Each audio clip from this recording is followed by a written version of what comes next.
40일과 하나님의 나라란 무엇인가? 성경에서 천국에 관한 메시지가 얼마나 큰 비중을 차지하느냐를 아는 것이 이 공부의 중요한 시발점이 될 것입니다. 당신은 왜 예수님을 믿습니까? 라는 질문을 받을 때 요즘 사람들은 천당 가려고 믿는다고 하지 않고 다르게 대답하는 경우가 많습니다. 혹시 여러분도 그런 질문을 받아본 적이 있습니까? 그럴 때 여러분은 무엇 때문에 예수님을 믿는다고 대답하고 싶습니까? 예수님이 나를 사랑하셔서 예수님을 사랑한다고 하는 사람이 상당수 있습니다. 천당 가려고 믿는다고 하면 너무 노골적이고 속이 들여다 보이니까 하나 감추어서 하나님이 나를 이렇게 사랑해 주시는데 내가 어떻게 가만히 있을 수 있느냐 이러면서 인격이 고미한 것처럼 멋지게 말을 만듭니다. 그러나 아닙니다. 결국은 천국 가는 것이 성경 메시지의 최고 목표이고 주제입니다. 이것을 놓치지 않아야 합니다. 성경이 하나님 나라에 대해서 얼마만큼 집요하고 일관된 메시지를 갖고 있는지 한번 살펴봅시다. 우리가 예수님을 믿는 이유, 그 이유에 대해서 다양하게 이야기할 수 있지만 가장 중요한 이유는 바로 천국 가기 위해서, 구원받기 위해서라는 거예요. 우리는 죄인이었는데 죄인이 가는 곳은 지옥이에요. 그런데 그 지옥에 가지 않고 죄인인 우리가 천국 가기 위해서는 죄를 용서받아야 되는데 그 죄를 용서하실 수 있는 분은 예수님밖에 없다는 거예요. 그래서 예수님을 믿는다는 것은 예수님이 죄인인 나의 모든 죄를 다 용서하시기 위해서 그분의 생명을 십자가에 내어주셨다. 그분의 생명으로 말미암아 나는 용서받았다. 그 예수님이 나의 구원자다. 이 사실을 믿음으로 받아들이면 우리는 죄를 용서받고 구원받을 수 있게 되고 천국에 갈 수 있게 되는 거예요. 이게 예수님을 믿는 우리의 이유이고 목적이에요. 제일 중요한. 그리고 그렇게 예수님을 믿으면서 예수님을 사랑하고 섬기고 예수님을 위해 살아가는 것. 그것은 우리가 구원받은 이후에 따라오는 것이란 말이에요. 그래서 제일 중요한 건 구원이고 천국이다. 그렇다면 성경은 천국에 대해서 우리가 간절히 바라는 하나님의 나라에 대해서 어떻게 설명하고 있는가에 대해서 한번 알아보도록 할게요. 구약이 보여주는 하나님 나라의 묘사. 이사야 2장 4절을 봅시다. 그가 열방 사이에 판단하시며 많은 백성을 판결하시리니 무리가 그들을 칼을 쳐서 보습을 만들고 그들의 창을 쳐서 낫을 만들 것이며 이 나라와 저 나라가 다시는 칼을 들고 서로 치지 아니하며 다시는 전쟁을 연습하지 아니하리라. 예수 그리스도의 재림으로 말미암아 이 세상에 종말을 고하고 새 하늘과 새 땅으로 약속된 하나님의 나라에 우리가 들어갈 때 그 나라의 형편이 어떨 것인가에 대해 구약 성경에선 일단 전쟁이 없고 패함이 없다고 묘사합니다. 거기에는 전쟁이 없다, 피 흘리는 것이 없다, 죽음이 없다, 애통하는 것이나 곡하는 것이 없다는 표현을 하고 있습니다.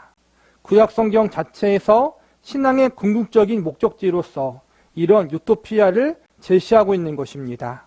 즉 구약에서도 하나님의 말씀을 따를 것을 요구하고 성경 말씀대로 살 것을 요구하는데 가장 큰 동기를 부여하는 것이 바로 하나님 나라로의 초대입니다.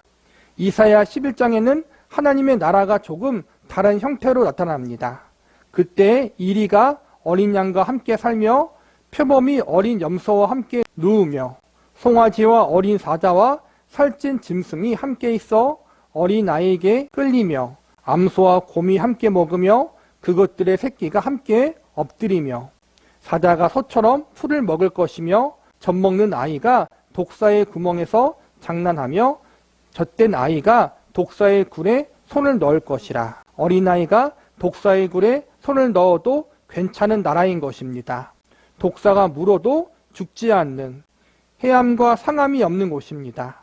또 사자가 소처럼 풀을 먹는 사륙이 없는 곳이라고 묘사하고 있습니다. 성경이 지금 묘사하고 싶은 초점이 무엇인가를 생각해 보십시오. 사륙이 있고 상함이 있고 위협을 당하는 사람들에게 이 같은 메시지가 얼마나 큰 복음이었겠는지 생각해 보십시오. 거기서는 누가 누구를 해하지 않고, 누가 누구를 위협하지 않고, 누가 누구를 골탕 먹이지도 않는다는 그런 이야기입니다. 그것이 구약 전체에서 나타나는 하나님 나라에 대한 중요한 묘사입니다. 하나님의 나라와 천국은 같은 곳이에요. 구약에서는 하나님 나라라는 단어와 또 하나님 나라에 대한 묘사가 많이 나오고, 신약에 들어서야 하나님의 나라와 천국이 같은 곳이라는 것을 상세하게 설명해 줘요. 구약에서 천국에 대한 묘사는 전쟁이 없는 곳, 평화가 있는 곳, 그리고 사나운 짐승들도 얌전해지는 곳, 어린 아이가 사나운 짐승들과 함께 뒹굴며 놀 수 있는 평화로운 곳, 그렇게 묘사하고 있다는 거예요. 이거는 현실적인 묘사이기보다는 그만큼 평화롭다는 것을 보여주는 거예요. 우리가 오늘날 알고 있는 천국에 대한 개념을 구약시대 사람들에게 알려줄 수가 없어요. 왜냐하면 구약시대에는 예수님이 아직 오지 않았기 때문에 천국에 대한 비밀이 아직 많이 감추어져 있고, 우리가 알고 있는 천국의 개념을 구약시대 사람들에게 설명해도 이해가 되지 않아요. 그러니까 구약시대에는 천국이, 하나님의 나라가 얼마나 좋은 곳인지를 알려주기 위해서, 구약시대의 이스라엘 백성들은 전쟁을 많이 경험했잖아요. 이웃 나라들에게 침략을 당했고 나중에는 바벨론 제국의 멸망을 당했잖아요. 항상 전쟁이 있었고 항상 죽음의 위협에 노출되어 있었어요. 그래서 그들에게 천국에 대해서 이야기해 줄 때, 천국이 얼마나 좋은 곳이냐 할 때 전쟁이 없는 곳이다. 그곳엔 항상 평화가 있는 곳이다. 이렇게 알려주고, 또 구약시대에는 들짐승들이 위협이 많았잖아요. 집 앞에 잘못 나갔다가 독사에게 물릴 수도 있고, 집 앞에 조금 멀리 나갔다가 사자에게 잡아먹힐 수도 있었어요. 그렇게 들짐승의 위협이 있었던 구약시대 사람들에게 하나님의 나라는 그런 위협이 없다. 그렇게 구약시대 사람들이 알아들을 수 있게 하나님의 나라와 천국이 얼마나 좋은 곳인지 알려줬다는 거예요. 그렇다면 신약시대에는 어떻게 하나님의 나라와 천국을 이야기했는지 살펴볼게요. 예수님이 전하신 천국 복음, 다음으로 신약 성경을 살펴봅시다. 마태복음 4장 17절을 보면, 이때부터 예수께서 비로소 전파하여 이르시되 회개하라, 천국이 가까이 왔느니라 하시더라고 합니다. 이것이 예수님의 공생의 사역의 첫 발언입니다. 주님의 사역에서 중심이 되는 주제 역시 천국이었던 것입니다. 천국이 가장 중요한 가르침이요, 전파되는 말씀의 주제였습니다. 그래서 예수께서 온 갈릴리에 두루 다니사 그들의 회당에서 가르치시며 천국 복음을 전파하시며 백성들 중에 모든 병과 모든 약한 것을 고치시니 그의 소문이 온 수리아에 퍼진지라. 예수께서 모든 성과 촌에 두루 다니사 저희 회당에서 가르치시며 천국 복음을 전파하시며, 예수님의 사역을 대표적으로 설명할 때마다 늘 천국 복음을 전파하신 것으로 표현합니다. 하나님 나라를 가르치시는 것이 예수님 사역에서 가장 중요한 목표였고 주제였던 것입니다. 이것은 공생의 시작 부분에서만이 아니라 결론 부분에서도 볼 수 있습니다. 예를 들면 사도행전 1장 같은 기록입니다. 예수님께서 십자가의 순환을 당하시고 부활하셔서 승천하시기까지 남은 날 동안 무엇을 하셨는가 하면 바로 이것입니다. 그가 고난받으신 후에 또한 그들에게 확실한 많은 증거로 친히 살아계심을 나타내사 40일 동안 그들에게 보이시며 하나님 나라의 일을 말씀하시니라. 하나님의 나라, 혹 천국, 하늘나라, 이렇게 표현된 같은 주제, 같은 내용이 예수님에게는 가장 중요한 사역의 주제이고 목표였습니다. 지금까지 천국에 대한 여러 성경 구절을 찾아본 까닭은 성경의 최대 관심사가 바로 천국이란 사실을 여러분에게 확인시키기 위해서입니다. 구약 성경에서 최고의 메시지는 천국에 관한 것입니다. 그러나 이렇게 질문하고 싶은 분도 있지 않습니까? 혹시 구원이 더 중심되는 내용이 아니었을까요? 라고 말입니다. 즉 죄인된 인간을 하나님의 자녀로 만드는 것, 곧 구속이 더 중심된 메시지가 아닙니까? 하는 것입니다. 그러나 천국이나 구원이나 실상은 똑같은 이야기입니다. 구원을 받지 않으면 천국에 들어갈 수 없으며 천국 백성이란 말은 이미 구원받았음을 전제로 한 말이기 때문입니다. 그것을 선포하기 위해 예수를 믿으십시오라고 말하는 것입니다. 예수를 믿으라는 것의 궁극적인 목표는 천국에 들어오라는 것입니다. 개인의 경험을 기준으로 보면 천국론보다 구원론이 더 실감납니다. 그러나 하나님의 의도라는 시각에서 보면 구원은 우리를 천국에 초대하셨기 때문에 당연히 있을 수밖에 없는 일입니다. 이 두 가지의 시각을 놓치지 마십시오. 이런 의미에서 천국은 그 나라 백성에게 구원을 제공하는 것이며 예수님께서는 바로 그런 천국을 전파하시고 실제로 이루시기 위해 이 땅에 오셨던 것입니다. 구약에는 천국이라는 단어보단 하나님의 나라라는 말을 썼잖아요. 신약에 들어와서 예수님이 비로소 천국을 이야기하셨다는 거예요. 천국이 가까이 왔다. 회개하라.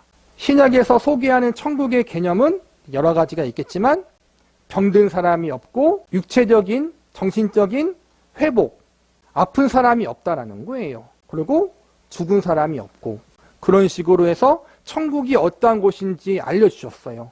예수님이 병든 사람을 치유해 주시고 귀신 들린 사람을 치유해 주시고 죽은 사람을 살리심을 통해서 천국이 이런 곳이다. 죽음이 없는 곳, 아픈 곳이 없는 곳, 고통이 없는 곳, 슬픔이 없는 곳이다. 이렇게 천국에 대해서 알려주셨다는 거예요. 그런데 그 천국에 들어가기 위해선 어떻게 해야 되는가? 회개해야 된다. 내가 죄인됨을 깨닫고 하나님 앞에 회개해야 된다는 거예요. 그런데 그 회개의 개념이 단순히 제가 잘못했습니다라는 개념이 아니라 내가 갖고 있는 죄를 용서하실 수 있는 분이 예수님이다. 예수님이 나의 구원자다. 예수님이 나의 죄인됨을 용서해 주시고 나를 천국으로 이끌 수 있는 분이시다. 그분이 나의 구원자다. 이러한 사실까지 예수님이 알려주셨어요. 이게 복음이에요. 내가 죄인이지만 예수님을 믿을 때 내 모든 죄가 용서받을 수 있고 내가 하나님의 자녀와 백성으로서 천국에 들어갈 수 있다.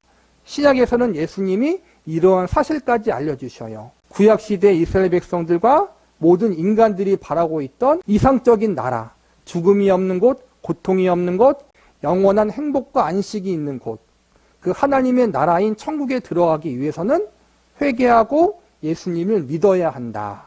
이 사실을 예수님이 알려주셨다는 거예요.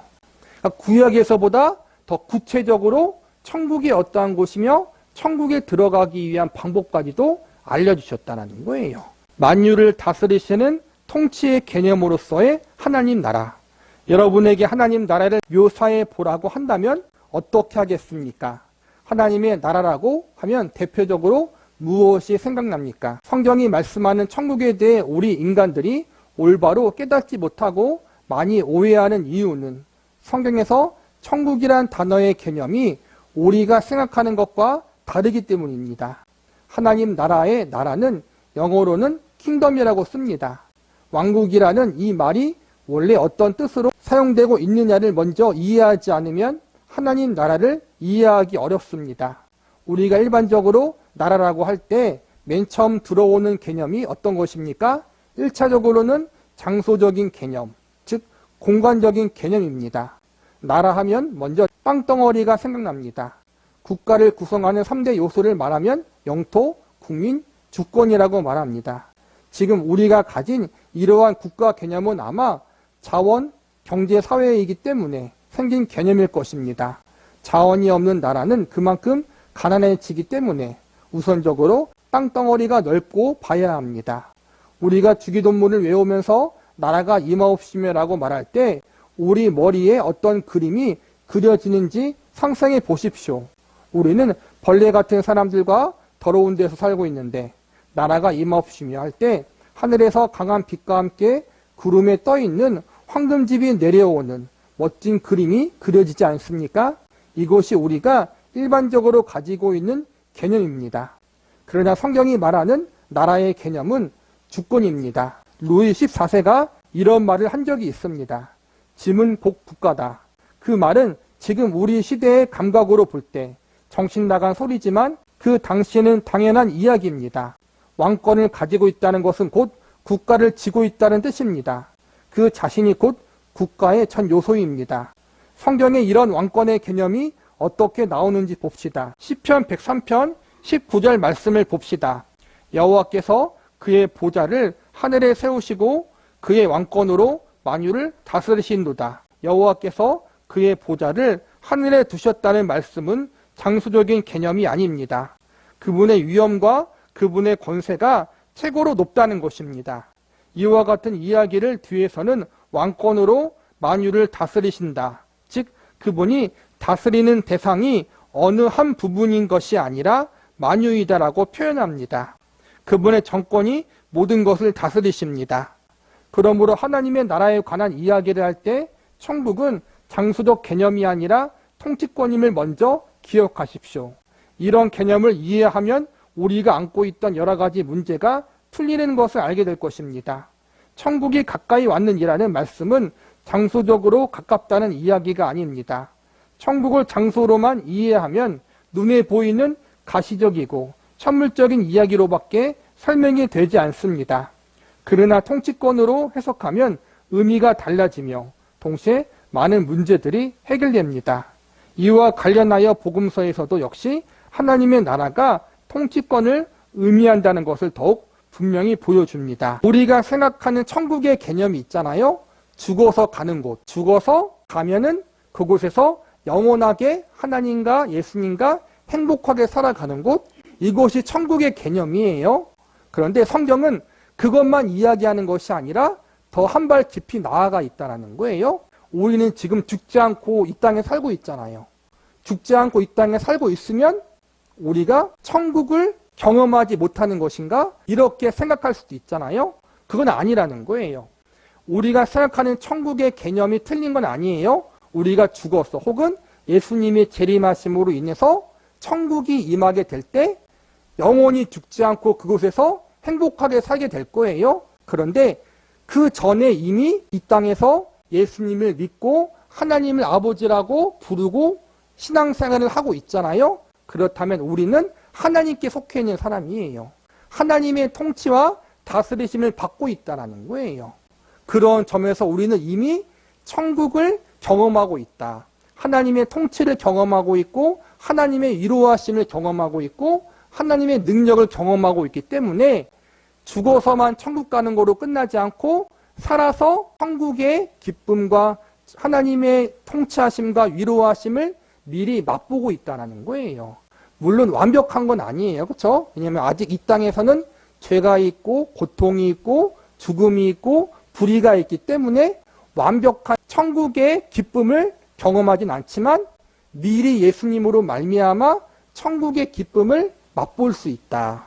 그런 개념에서 장소적인 부분만 아니라 하나님의 통치하심과 예수님의 통치하심을 받는 그곳이 바로 천국이 될 수 있다라고 이야기하는 거예요.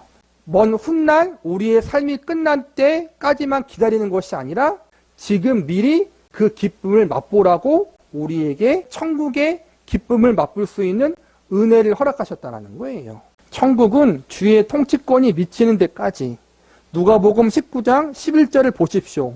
그들이 이 말씀을 듣고 있을 때 비유를 더하여 말씀하시니 이는 자기가 예루살렘에 가까이 오셨고 그들은 하나님의 나라가 당장에 나타날 줄 생각함이더라. 제자들은 예수님을 그분이 이 땅에 계시는 동안 유대를 회복시킬 메시아로 알았습니다.